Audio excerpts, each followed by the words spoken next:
नमस्कार, आप देख रहे हैं जोहार झारखंड। मैं हूं आपके साथ विभा उपाध्याय। दुमका पुलिस ने स्पेनिश महिला से गैंगरेप के मामले में 5 और आरोपियों को गिरफ्तार कर लिया है। यह बड़ी खबर इस वक्त। 5 और आरोपी इस वक्त गिरफ्त में। इसके साथ ही केस में गिरफ्तार आरोपियों की संख्या बढ़कर अब 8 हो गई है। दुमका के एसपी ने बताया कि 1 मार्च को हंसडीहा में स्पेनिश महिला से गैंगरेप की वारदात हुई थी और इस घटना के अगले ही दिन 2 मार्च को 3 आरोपियों को पकड़ा गया, जबकि 5 दिन के बाद 5 और आरोपी इस वक्त गिरफ्त में हैं। विक्टिम कंपनसेशन स्कीम के तहत पीड़ित परिवार को 10 लाख रुपए की मदद दी गई है। साथ ही पीड़ित महिला और उसके पति को कड़ी सुरक्षा के बीच दुमका से नेपाल भेज दिया गया है। पीड़ित परिवार ने त्वरित कार्रवाई के लिए दुमका पुलिस को धन्यवाद दिया।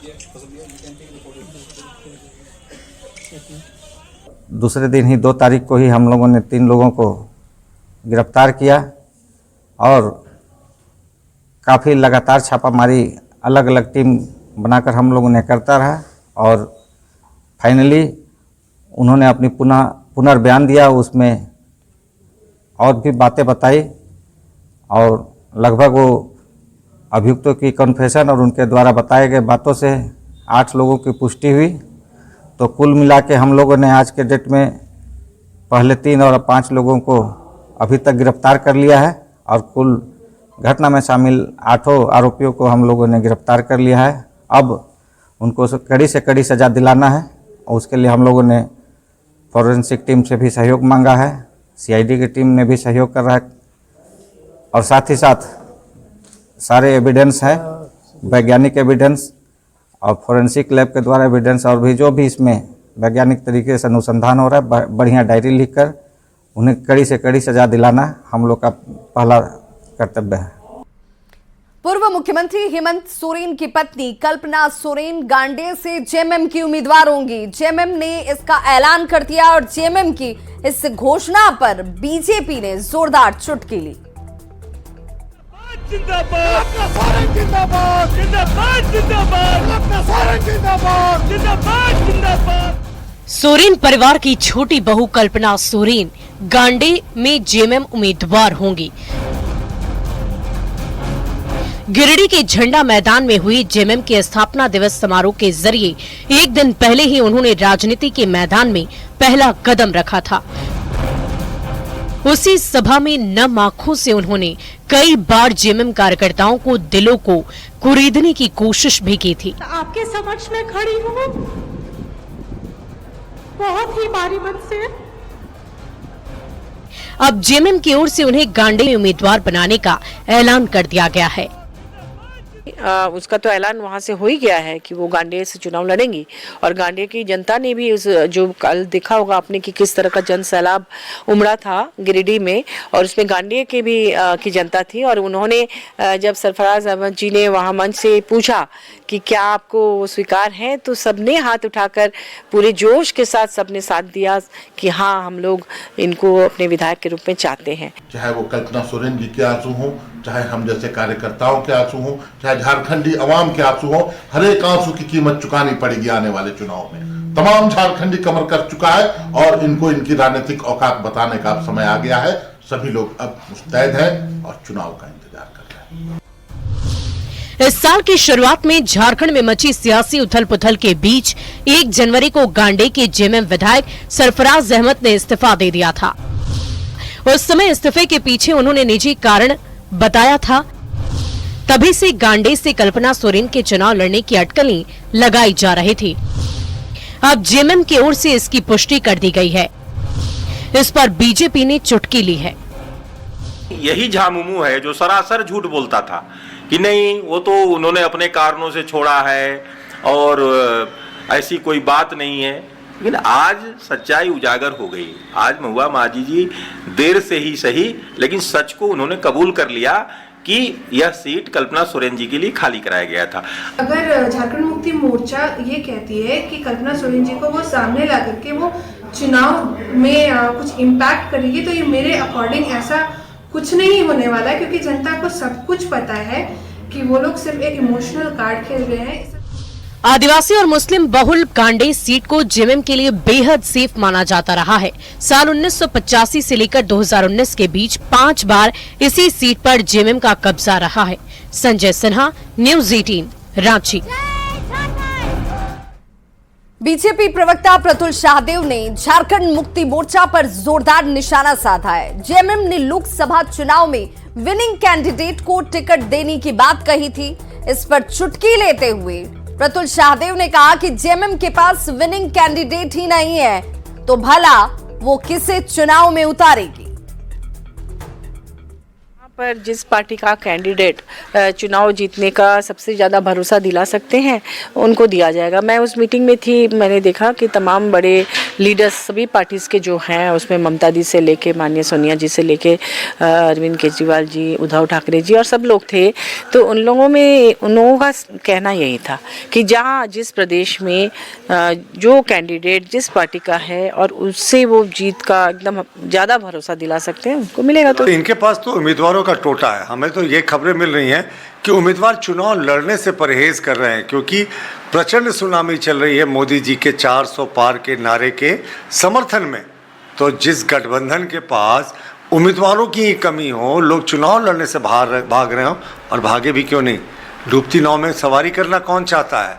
तो ये इसी तरीके के बहाना बनाते रहेंगे। 14-0 झारखंड में कोई दूसरा ऑप्शन नहीं है।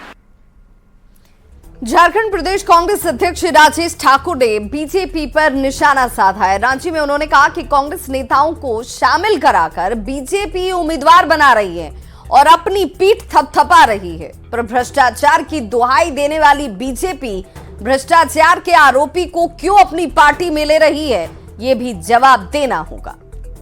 भारतीय जनता पार्टी आप कह रहे हैं कि पहले घोषणा कर दिया, तो बाकी सीटों पे क्यों नहीं कर रही? क्यों उम्मीदवारों का इंतजार करती है? क्यों हमारे यहां से उम्मीदवार ले जाकर के लड़वाती है? अगर कोई भ्रष्ट है तो उसको आप अपने यहां ले जाके क्यों लड़ा रहे हैं? क्योंकि आपको भारतीय जनता पार्टी ने भ्रष्टाचारी जनता पार्टी बनाना है। आज कितना दुख होता होगा अटल बिहारी वाजपेयी जी को जब वो देखते हों कि ऐसे ऐसे लोगों को शामिल करा करके भारतीय जनता पार्टी को भ्रष्टाचारी जनता पार्टी बनाया जा रहा है। चाईबासा में बूथ स्तरीय कार्यकर्ता सम्मेलन के साथ ही बीजेपी ने इलेक्शन कैंपेन का भी शंखनाद कर दिया है। बीजेपी प्रत्याशी गीता कोड़ा की जीत सुनिश्चित करने के लिए प्रदेश बीजेपी अध्यक्ष बाबूलाल मरांडी ने कार्यकर्ताओं को कई टिप्स भी इस दौरान दिए हैं।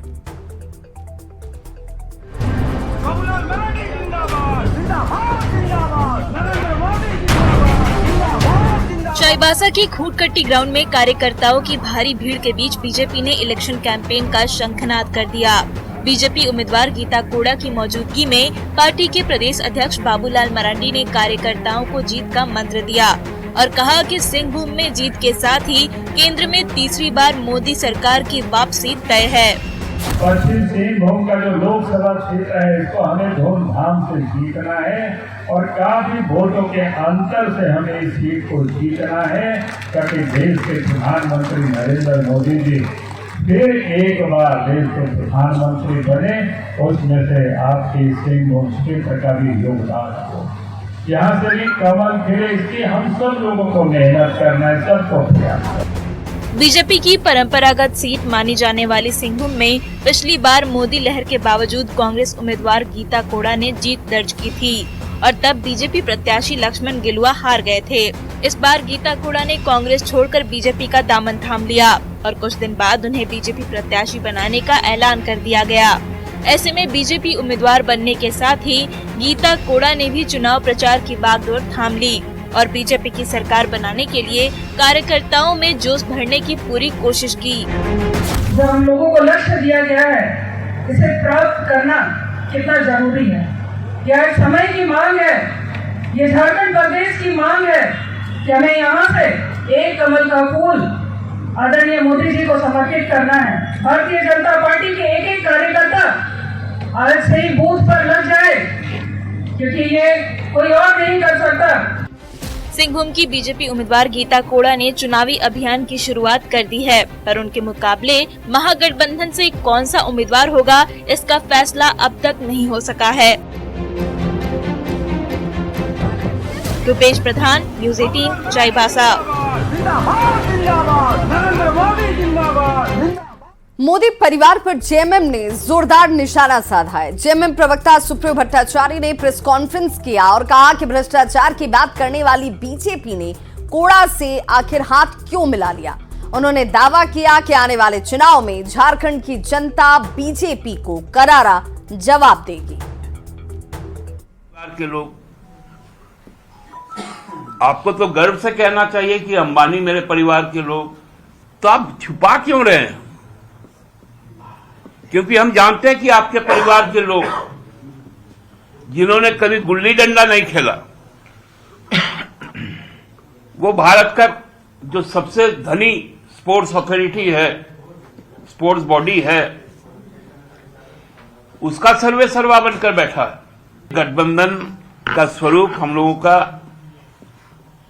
झारखंड में पूरी तरह से साफ हो गया है।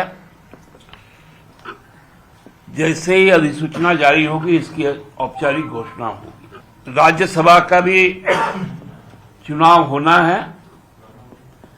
हम एक साथ मिलकर राज्यसभा भी लड़ेंगे।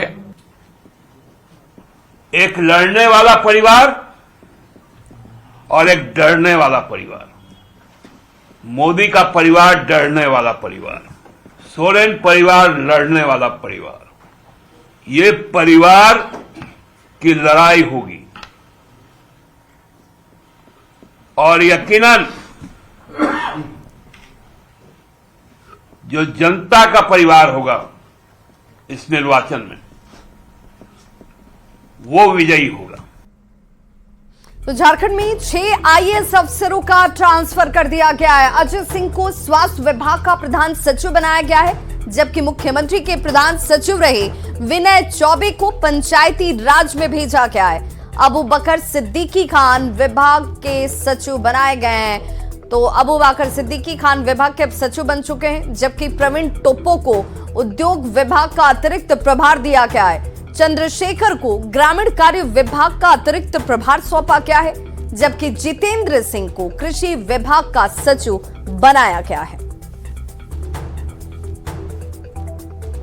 तो 6 आईएएस का ट्रांसफर इस वक्त आपके सामने जानकारी नाम के जरिए भी किसे क्या जिम्मेदारी अब दी गई है।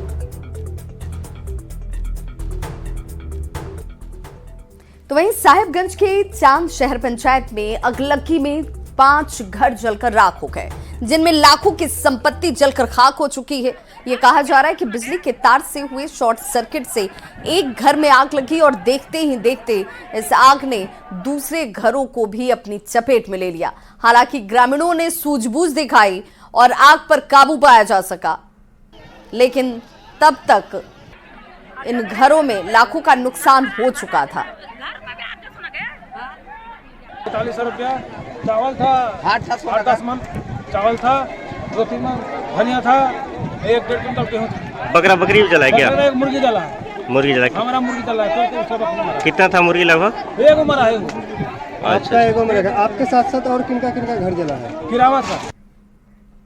जामताड़ा पुलिस ने 5 शातिर साइबर अपराधियों को रंगे हाथों गिरफ्तार कर लिया। इनके पास से 20 mobile, 25 SIM card, 2 ATM card, 3 passbook और 1 चेकबुक के साथ 3 आधार कार्ड, 1 पेन ड्राइव और 2 बाइक के साथ 1,30,000 रुपए कैश जब्त किए गए।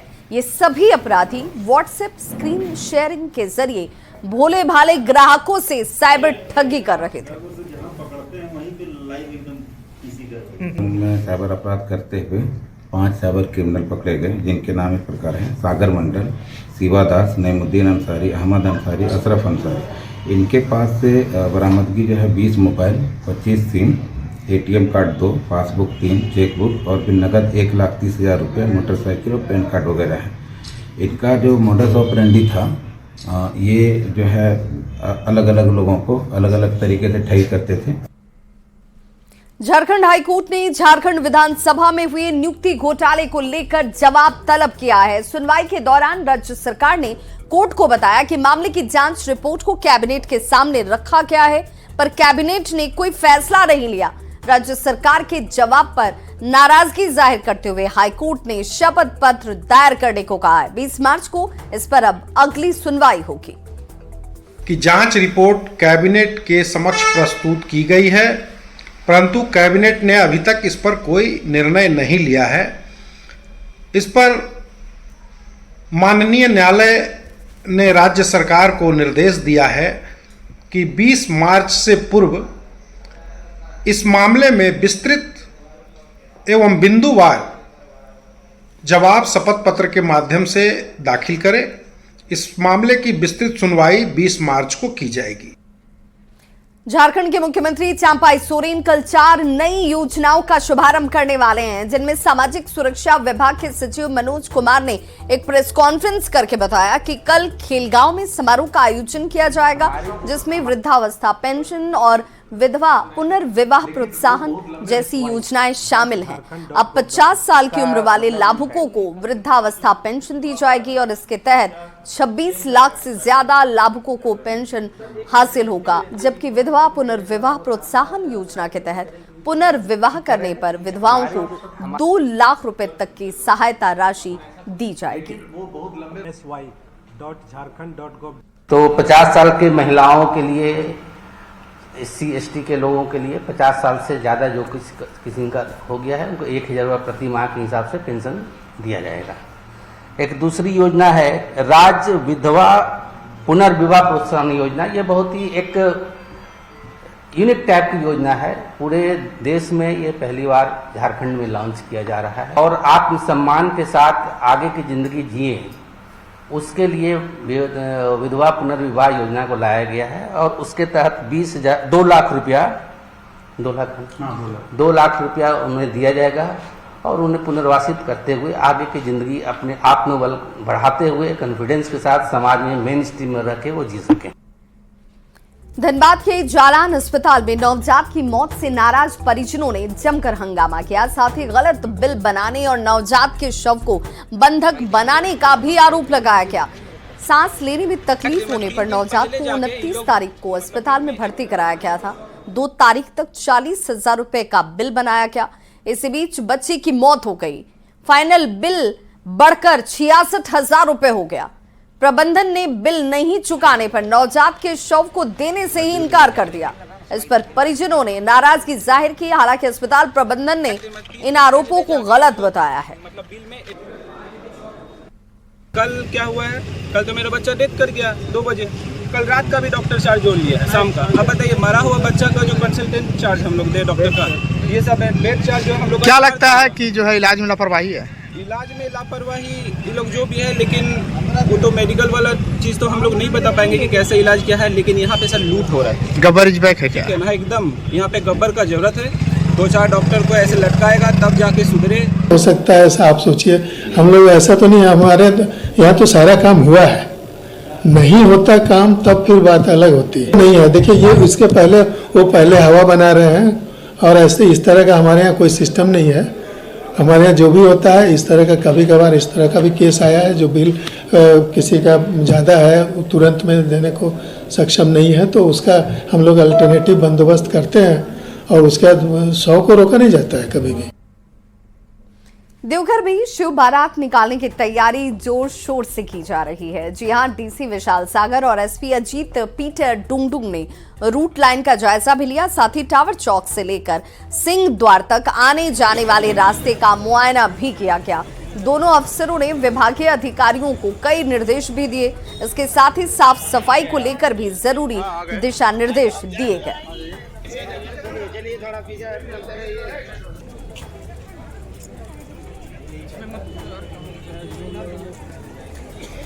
इस बार भी जो शिव बारात का रूट रहने वाला है वही पारंपरिक ट्रेडिशनल रूट हम लोगों ने इस पे अपनी सहमति जताई है।